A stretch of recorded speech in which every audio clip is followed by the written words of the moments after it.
July 2026ರಲ್ಲಿ ವೃಷಭ ರಾಶಿಯವರಿಗೆ ಒಟ್ಟಾರೆಯಾಗಿ ಉತ್ತಮ ಅದೃಷ್ಟ ಮತ್ತು ಪ್ರಗತಿ ಕಂಡುಬರಲಿದೆ. ತಿಂಗಳ ಉತ್ತರಾರ್ಧದಲ್ಲಿ ಸ್ವಲ್ಪ ಏರಿಳಿತಗಳು ಕಂಡುಬಂದರೂ ಬಹುತೇಕ ದಿನಗಳು ನಿಮಗೆ ನಿಮ್ಮ ಪರವಾಗೇ ಇರುತ್ತೆ.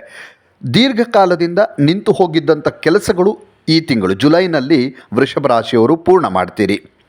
ಉದ್ಯೋಗ ಮತ್ತು ವ್ಯಾಪಾರದ ವಿಚಾರಕ್ಕೆ ಬಂದರೆ ನಿಮ್ಮ ವೃತ್ತಿ ಜೀವನವನ್ನು ಆಳುವಂಥ ಶನಿಗ್ರಹದ ಸ್ಥಿತಿ ಅನುಕೂಲಕರವಾಗಿರೋದರಿಂದ ಕೆಲಸದ ಸ್ಥಳದಲ್ಲಿ ಕೈಗೊಳ್ಳುವಂತಹ ಪ್ರಯತ್ನಗಳಿಗೆ ವೃಷಭ ರಾಶಿಯವರು ಉತ್ತಮ ಯಶಸ್ಸನ್ನು ಕಾಣ್ತೀರಿ.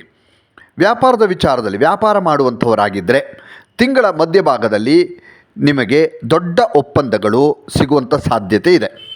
ಮಾರುಕಟ್ಟೆಯಲ್ಲಿ ನಿಮ್ಮ ಸ್ಥಾನ ಬಲಗೊಳ್ಳುತ್ತೆ. ಅಂದರೆ ವ್ಯಾಪಾರ ಮಾಡುವಂಥವರಾಗಿದ್ದರೆ ಮಾರ್ಕೆಟಲ್ಲಿ ನಿಮ್ಮ ಸ್ಥಾನ ಗಟ್ಟಿಯಾಗಿ ನಿಲ್ಲುವಂಥದ್ದು.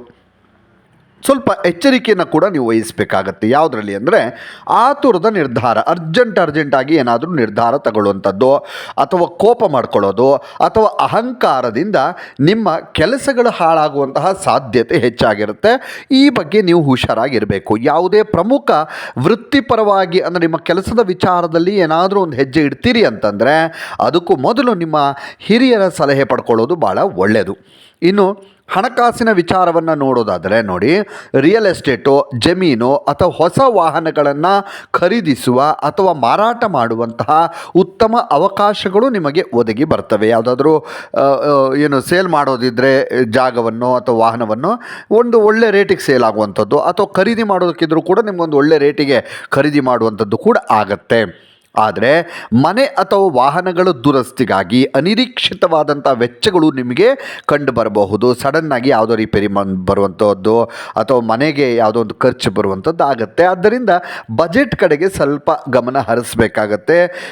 ಹೂಡಿಕೆಗೆ ವಿಚಾರವನ್ನು ನೋಡೋದಾದರೆ ನೋಡಿ, ಜುಲೈ 7ರವರೆಗೆ ಯಾವುದೇ ದೊಡ್ಡ ಹಣಕಾಸಿನ ಹೂಡಿಕೆ ಅಥವಾ ಹೊಸ ವ್ಯವಹಾರಗಳಿಗೆ ಸಹಿ ಹಾಕೋದು ಬೇಡ. ವಂಚನೆಗೊಳಗಾಗೋ ಸಾಧ್ಯತೆ ಇದೆ. ಜುಲೈ 7ರವರೆಗೆ ಯಾವುದೇ ದೊಡ್ಡ ಹೂಡಿಕೆಯನ್ನು ಮಾಡೋದಕ್ಕೆ ಹೋಗಬೇಡಿ. ಹಣಕಾಸಿನ ವಿಚಾರದಲ್ಲಿ ಸ್ವಲ್ಪ ಜಾಗ್ರತೆ ಇರಿ.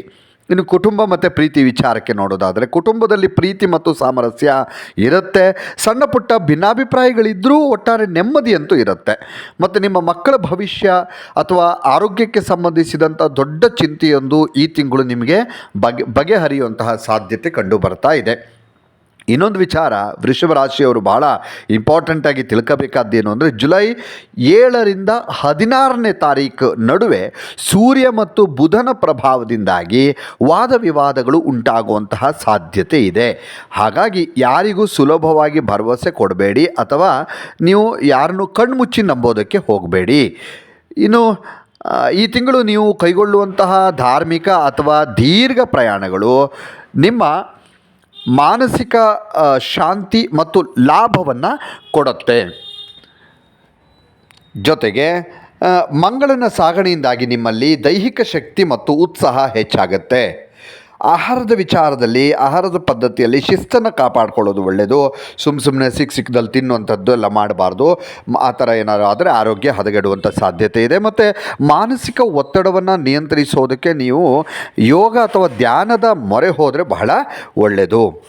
ಇನ್ನಷ್ಟು ವಿಡಿಯೋಗಳಿಗಾಗಿ ಮೀಡಿಯಾ 18 ಕರ್ನಾಟಕ ಚಾನಲನ್ನು ಸಬ್ಸ್ಕ್ರೈಬ್ ಮಾಡಿ ಹಾಗೂ ಹೊಸ ವಿಡಿಯೋಗಳ ಅಪ್ಡೇಟ್ಗಳಿಗಾಗಿ ಬೆಲ್ ಐಕನನ್ನು ಕ್ಲಿಕ್ ಮಾಡಿ. Thank you.